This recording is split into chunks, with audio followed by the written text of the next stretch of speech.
하겠습니다. 오늘 본문 말씀은 시편 139편 1절부터 6절까지 말씀입니다. 시편 139편 1절부터 6절까지 말씀을 보겠습니다. 제가 말씀을 읽겠습니다. 다윗의 시 인도자를 따라 부르는 노래. 여호와여, 주께서 나를 살펴보셨으므로 나를 아시나이다. 주께서 내가 앉고 일어섬을 아시고 멀리서도 나의 생각을 밝히 아시오며 나의 모든 길과 내가 눕는 것을 살펴보셨으므로 나의 모든 행위를 익히 아시오니 여호와여, 내 혀의 말을 알지 못하시는 것이 하나도 없으시니이다. 주께서 나의 앞뒤를 둘러싸시고 내게 안수하셨나이다. 이 지식이 내게 너무 기이하니 높아서 내가 능히 미치지 못하나이다. 아멘. 다윗의 노래입니다. 동시에 하나님의 살아계신 말씀입니다. 여러분, 다윗은 지금 하나님의 전지하신 그런 불꽃 같은 눈동자 앞에 서 있습니다. 여러분, 하나님께서 전지하시다고 하시는 것은 말 그대로 온전할 전, 알지, 하나님께서 완전하게 모든 것을 아신다는 그런 말입니다. 그래서 이 전지하신 하나님을 깊이 알고 또 하나님과 깊이 교제했던 다윗은 언제나 하나님 앞에서 진실한 사람이었습니다. 여러분, 진실하다는 것은 겉과 속이 다르지 않다는 말입니다. 다윗은 언제나 진실했습니다. 진실하게 하나님께 감사드리고 진실하게 하나님을 찬양하고 또 하나님을 너무나도 깊이 신뢰해서 골리앗도 두려워하지 않았습니다. 또 하나님의 괴가 예루살렘에 들어왔을 때, 다윗이 왕이 되었을 때는 기뻐서 진짜 어린아이같이 춤을 추기도 했습니다. 또한 밧세바와 간음하고 나서 선지자 나단이 다윗에게 와서 이렇게 책망했을 때 다윗은 숨지 않았습니다. 죄를 숨기지 않았습니다. 변명하지 않았습니다. 하나님 앞에 애통하고 자복하는 마음으로 하나님께 용서를 구했습니다. 그래서 다윗은 이처럼 완벽한 사람은 아니었지만 적어도 하나님 앞에서 정말로 진실한 사람이었습니다. 여러분도 하나님과 다윗과 같이 하나님 앞에서 정말 이렇게 진실한 사람이 되고 싶으십니까? 오늘은 여러분, 진실한 사람을 찾기 힘든 시대입니다.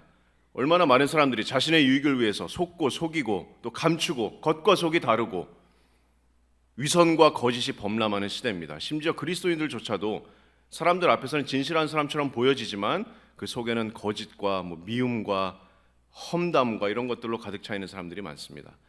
하지만 여러분, 사람들 앞에서 내가 어떤 사람인지가 중요하기 전에 하나님 앞에서 내가 어떤 사람인지가 정말로 중요합니다. 하나님 앞에서 내가 진실한 사람인가? 어떻게 하면 다윗과 같이 하나님 앞에서 진실한 사람이 될 수 있을까요?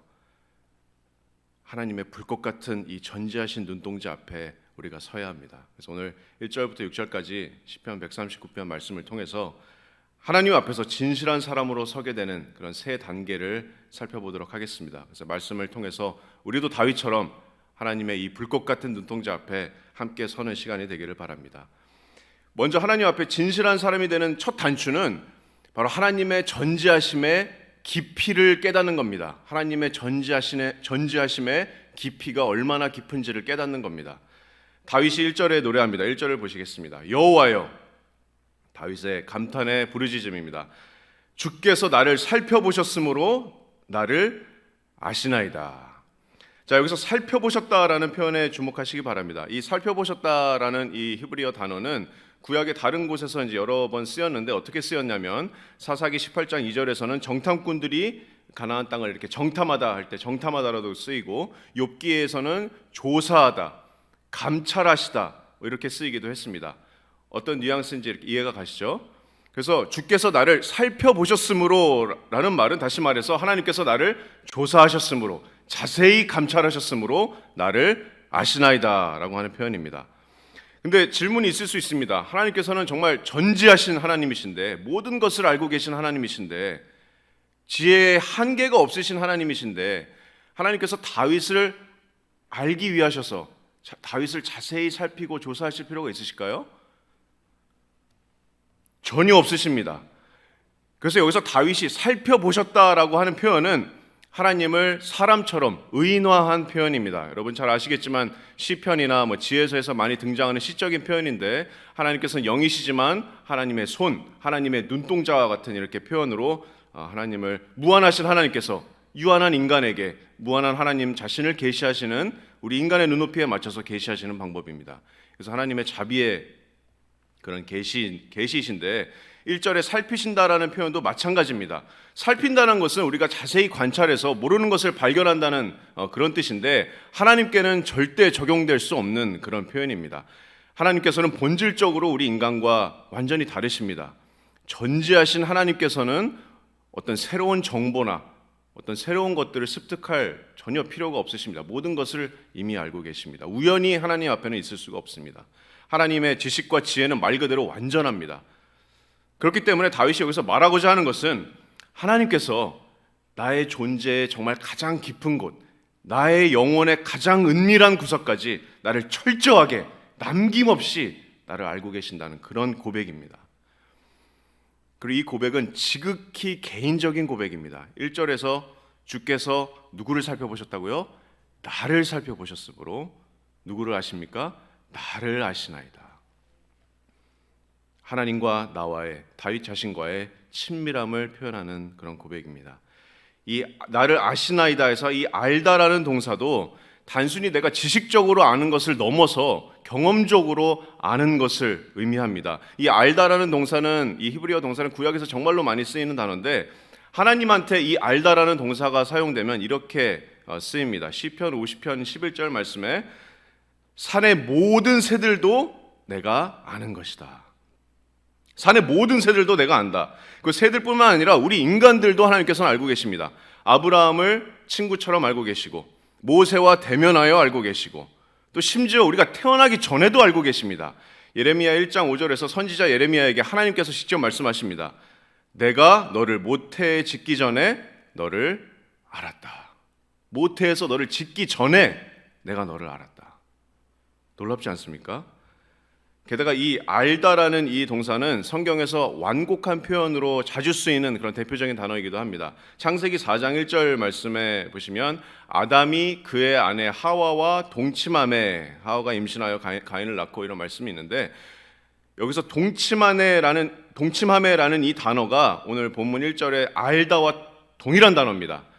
그래서 남녀가 동침하다는 것을 알다라는 동사로 이렇게 완곡하게 표현한 것입니다. 그래서 알다라는 동사는 이처럼 정말 친밀한 관계, 경험적으로 아주 친밀한 관계를 의미하고 있는 그런 단어입니다. 그래서 다윗이 주께서 나를 살펴보셨으므로 나를 아시나이다라고 했을 때는, 하나님께서 다윗의 영혼에 정말 구석구석 깊은 곳까지 완전하게 알고 계시고, 하나님께서 아브라함과 모세와 예레미야를 아신 것처럼 누구보다도 친밀하게 나를 아시나이다, 이렇게 고백하는 것입니다. 놀라운 고백이 아닙니까? 성도 여러분, 하나님께서 여러분을 이렇게 알고 계십니다.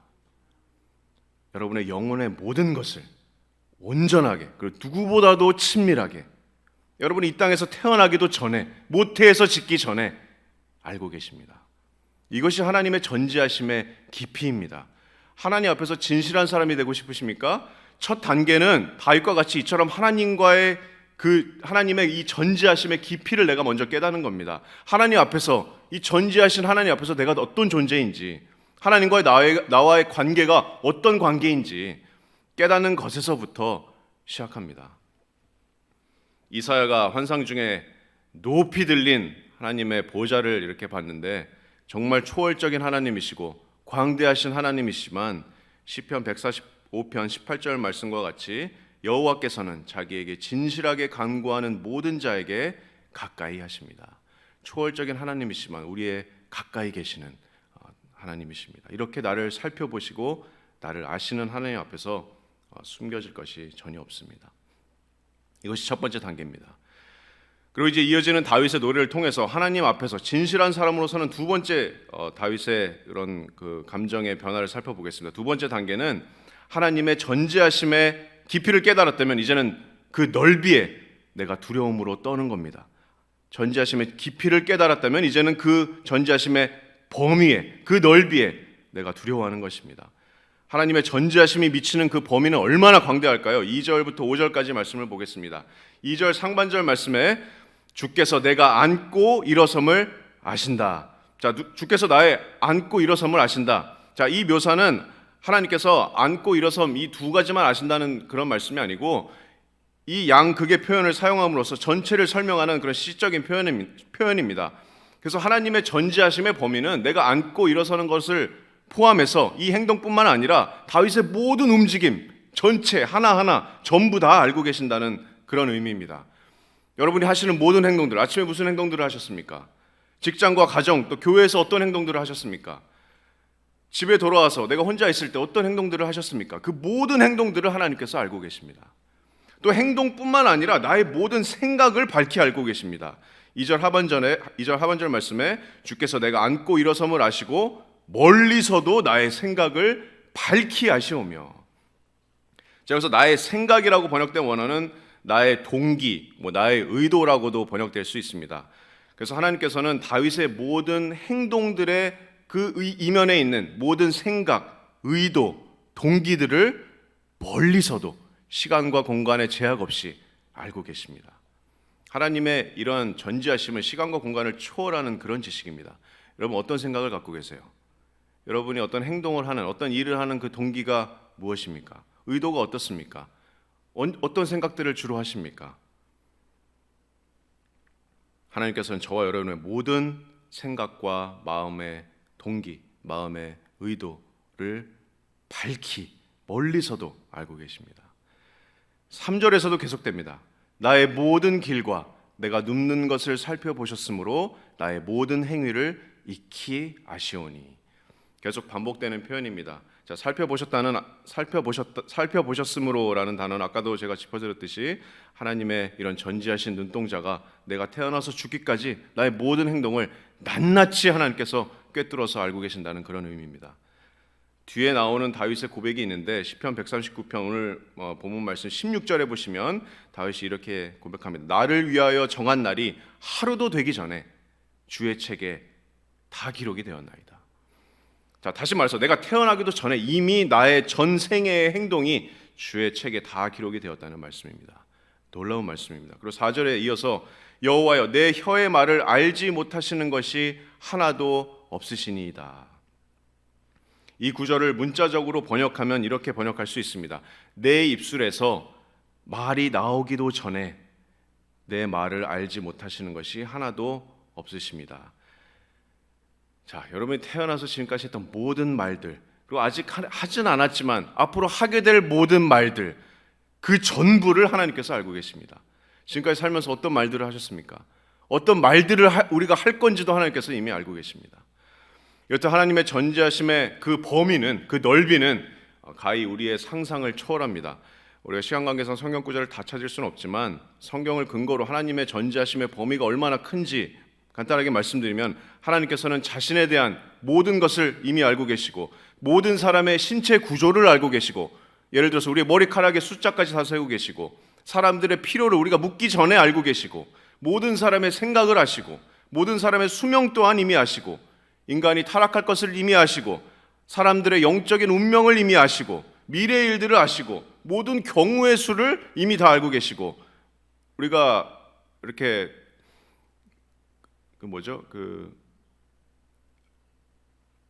제비를 던지지만 제비를 뽑아도 그것을 결정하는 것은 하나님께 있다라고 잠언 말씀이 있죠. 우리가 모르는 비밀스러운 일들을 하나님께서 알고 계시고 모든 것을 알고 계십니다. 이것이 성경에서 증거하는 하나님의 전지하심의 넓이입니다. 그 범위입니다. 여러분 아까 처음 찬양이 기억나세요? 나를 지으신 주님, 내 이름 아시죠? 내 모든 생각도. 여러분 하나님께서 나의 모든 것을 아신다는 사실이 아직도 마음의 위로와 평안이 되십니까? 여러분 하나님의 전지하심의 이 범위와 이 깊이를 묵상하면서 가장 먼저 드는 감정은 평안이나 위로가 아닙니다. 바로 두려움과 경이로움입니다. 왜냐하면 우리는 하나님의 그 불꽃 같은 전지하신 눈동자 앞에 완전히 발가벗겨져 있기 때문입니다. 하나님 앞에서 어떤 것도 우리는 감출 것이 없습니다. 사생활이요? 하나님 앞에서 사생활이 없습니다. 다윗도 예외는 아닙니다. 그래서 5절에 다윗은 이렇게 고백하는데 주께서 나의 앞뒤를 둘러싸시고 내게 안수하셨나이다. 여기서 느껴지는 다윗의 감정은 어떤 평안함이나 위로가 아닙니다. 두려움입니다. 하나님의 불꽃 같은 눈동자 앞에서 다윗의 온몸과 온 신경을 겹겹이 에워싸는 그런 두려움과 경이로움이 5절에 표현됩니다. 나의 앞뒤를 둘러싸시고, 여기서 둘러싸시다라는 이런 단어는 전쟁 용어입니다.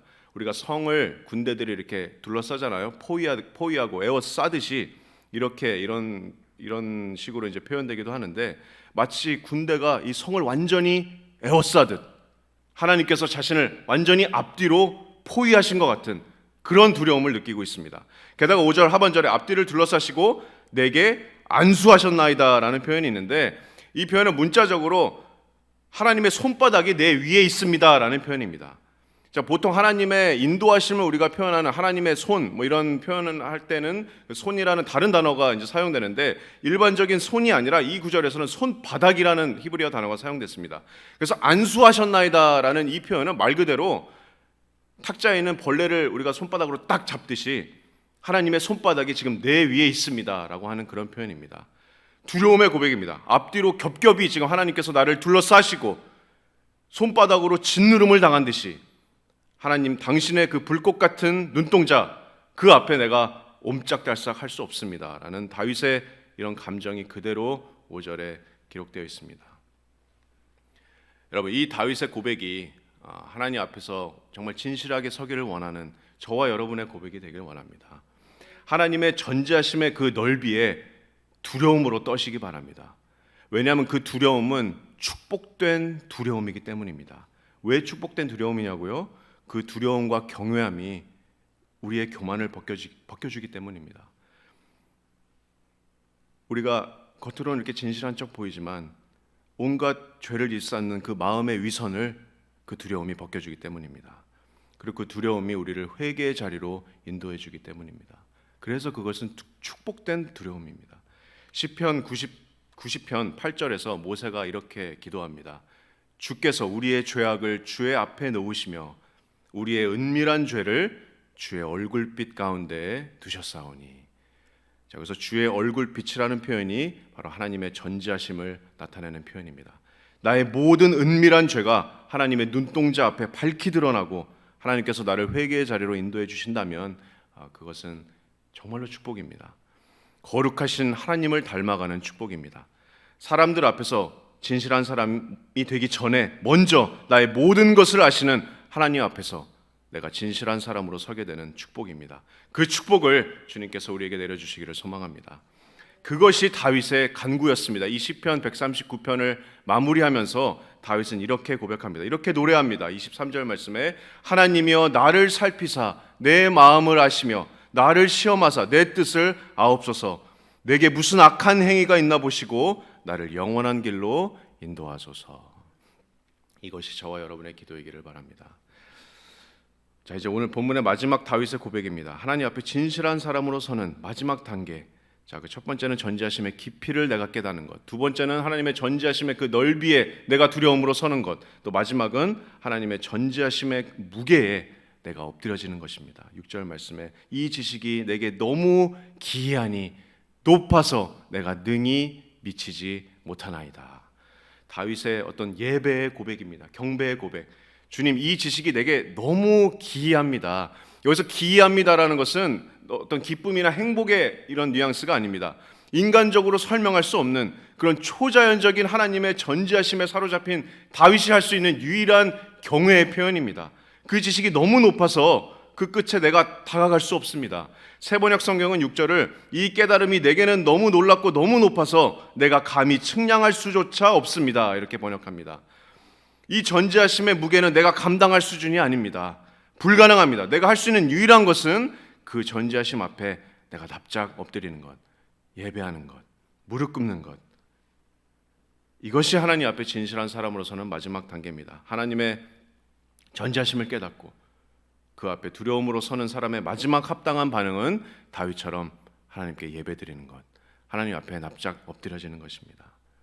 여러분, 하나님의 이런 전지하심의 무게 앞에 예배함으로 여러분 엎드려지시겠습니까? 그것이 다윗의 합당한 반응이었습니다. 그것이 다윗의 반응이었습니다. 그리고 그것이 저와 여러분의 합당한 반응이 되기를 원합니다. 오늘 시편 139편 1절에서 6절 말씀을 통해서 하나님 앞에 진실하게 서는 그 세 단계에 대해서 우리가 살펴봤습니다. 하나님 앞에서 전지하신 이 불꽃 같은 눈동자 앞에서 우리가 이 눈동자를 마주하게 될 때 우리가 하나님 앞에 진실한 사람으로 나아가는 그런 단계를 우리가 마주하게 될 것이라고 생각합니다.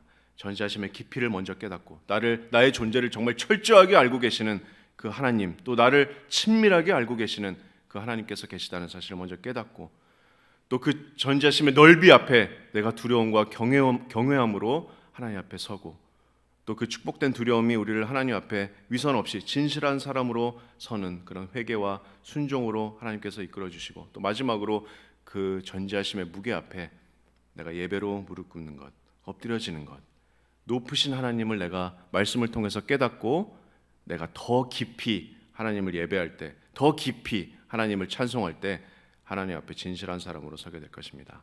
자, 다시 말씀드리지만 사람들 앞에서 내가 누구냐가 중요하기 전에 더 중요한 것은 하나님 앞에서 내가 누구인지, 그게 정말로 중요합니다. 하나님께서는 우리의 겉이 아니라 중심을 보시는 분이시기 때문입니다.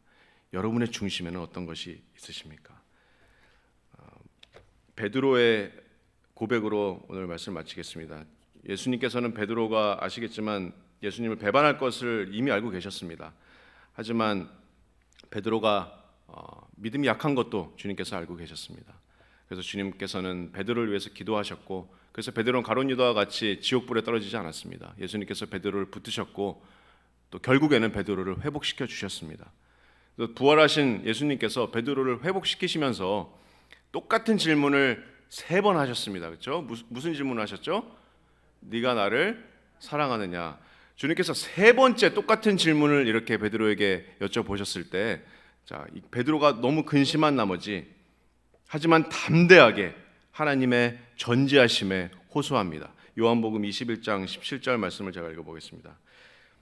주께서 네가 나를 사랑하느냐 하시니 주께서 3번째 네가 나를 사랑하시느냐 하심으로 베드로가 근심하여 이르되 주님, 모든 것을 아시오매 내가 주님을 사랑하는 줄을 주님께서 아시나이다. 여러분, 여러분의 마음 깊은 것을 한번 들여다보십시오. 주님께서 동일하게 물어보셨을 때 네가 나를 사랑하느냐? 주님, 모든 것을 알고 계시지 않습니까? 전지하신 주님께서는 나의 모든 생각과 동기와 의도를 알고 계시지 않습니까? 내가 주님을 사랑하는 줄을 주님께서 아시나이다. 이 고백이 저와 여러분의 고백이 되기를 원합니다. 정말 진실한 사랑으로 하나님 앞에 서는 우리 새삼신에게 모든 성도님들이 되시기를 축복합니다. 기도하겠습니다.